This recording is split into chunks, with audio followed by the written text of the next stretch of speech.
ನಮ್ಮಿಬ್ಬರ ಬಾಂಧವ್ಯ ಹದಗೆಟ್ಟಿರುವುದರ ಬಗ್ಗೆ ಚಿಂತೆ ಮಾಡುವಂಥದ್ದು ಏನೂ ಇಲ್ಲ ನೋಡ್ರಿ. ಮೋದಿ ಅವ್ರ ಕುರಿತಾಗಿ ಮೆತ್ತನ ಮಾತಾಡಾಯಿತು. ಅದಕ್ಕೆ ಹೇಳಿ ನಿಮ್ಗೆ ಆರಂಭದಲ್ಲೇ ಬಗ್ಗಿದ್ರೆ ಜುಟ್ಟು ಹಿಡಿಯುವ, ಸೆಟದರೆ ಕಾಲಿಗೆ ಬೀಳುವ ಟ್ರಂಪ್. ಇದು ಸತ್ಯನ. ಇದು ಎರಡು ಮಾತ್ರ ಇಲ್ಲ. ಟ್ರಂಪ್ ಅವರ ಭಾವನೆಗಳು ಮತ್ತು ಭಾರತದ ಜೊತೆಗಿನ ಬಾಂಧವ್ಯದ ಕುರಿತು ನೀಡಿರುವ ಸಕಾರಾತ್ಮಕ ಹೇಳಿಕೆಯನ್ನು ಪ್ರಶಂಸಿಸುತ್ತೇವೆ ಅಂತ ಅವರು ಮೋದಿಯವರು ಬುದ್ಧಿವಂತರು ರಾಜಕೀಯ ಮಾಡ್ತಾ ಇದ್ದಾರೆ. ಎದ್ದ ತಕ್ಷಣ ಇರಲಿ ಅಂತ. ಆದರೆ ಈಗ ಜಾಗೃತ ಆಗಿದ್ದಾರೆ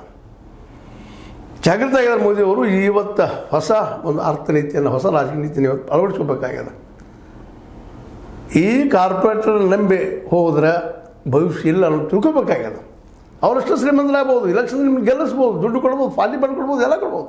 ಆದರೆ ಜನರ ವಿಶ್ವಾಸನ ಗೆಲ್ಲಿಸ್ಲಿಕ್ಕೆ ಸಾಧ್ಯವೇ ಇಲ್ಲ. ಉದ್ಯೋಗ ಸೃಷ್ಟಿ ಮಾಡಲಿಕ್ಕೆ ಸಾಧ್ಯವೇ ಇಲ್ಲ. ಈ ಬಡತನ ಹೋಗ್ಲಿಕ್ಕೆ ಸಾಧ್ಯವೇ ಇಲ್ಲ ಅಂದಾಗ ಇಂದಿಲ್ಲ ನಾಳೆ ನಿಶ್ಚಿತವಾಗಿ ಮೋದಿಯವ್ರಿಗೆ ಕಳ್ಸಕ್ಕೆ ಹೌದನೇ. ಇಲ್ಲಿ ಬಡತನ, ಇಲ್ಲಿ ನಿರುದ್ಯೋಗ, ಇಲ್ಲಿ ಹಸಿವು, ಇಲ್ಲಿ ನೀರಡಿಕೆ, ಸ್ವಚ್ಛ ನೀರಿಳಿದ್ದು, ಇವೆಲ್ಲ ರೋಗಗಳು, ಶಾಲಿಲ್ಲದಂಥ, ಸ್ಕೂಲ್ ಇಲ್ಲದಂಥ ಜನ. ನಂತರ ಕ್ರಾಂತಿ ಆಗುವಂಥದ್ದು. ಕ್ರಾಂತಿ ಅಂದರೆ ಏನು? ಹಿಟ್ಟಿಗಾಗಿ ಬಟ್ಟೆಗಾಗಿ ಇದು ನಡೆದ ಕ್ರಾಂತಿ. ಅದು ಬರುವ ದಿನಗಳಿಂದ ದೂರ ಇಲ್ಲ ಅನ್ನೋದ್ರಲ್ಲಿ ಎರಡು ಮಾತೇ ಇಲ್ಲ.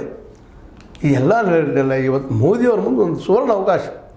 ಎಲ್ಲರೂ ಇವತ್ತು ಮೋದಿಯವರ ಸ್ನೇಹವನ್ನು ಬಯಸೋರು ಚೀನಾ ಆಗಿರ್ಬೋದು, ರಷ್ಯಾ ಆಗಿರ್ಬೋದು, ಅಮೆರಿಕ ಆಗಿರ್ಬೋದು, ಎಲ್ಲರಿಗೂ ಗೊತ್ತಾಗ್ಯದ. ಈ ಸಂದರ್ಭದಲ್ಲೇ ಇಲ್ಲಿಯ ಮೂಲ ಉದ್ಯೋಗ ಕೃಷಿ ಆಧಾರಿತ ಉದ್ಯೋಗಗಳನ್ನು ಬೆಳೆಸ್ಕೊಳ್ಳುವಂಥ, ಸ್ವಾವಲಂಬಿ ಆಗುವಂಥ ಒಂದು ಹೊಸ ಯೋಜನೆ ಇವತ್ತು ಮೋದಿಯವ್ರು ಹಾಕಬೇಕಾಗ್ಯದ. ಆಲ್ರೆಡಿ ಹೆಜ್ಜೆ ಇಡಲಿಕ್ಕಿದ್ದಾರೆ. ಅದು ಬಿಡಬಾರ್ದು. ಅವರು ಗಾಂಧಿ ಕೊಟ್ಟಂತಹ ಅಸ್ತ್ರ, ಅತ್ಯಂತ ಪ್ರಬಲ ಅಸ್ತ್ರ ಯಾವುದಪ್ಪ ಅಂತಂದ್ರೆ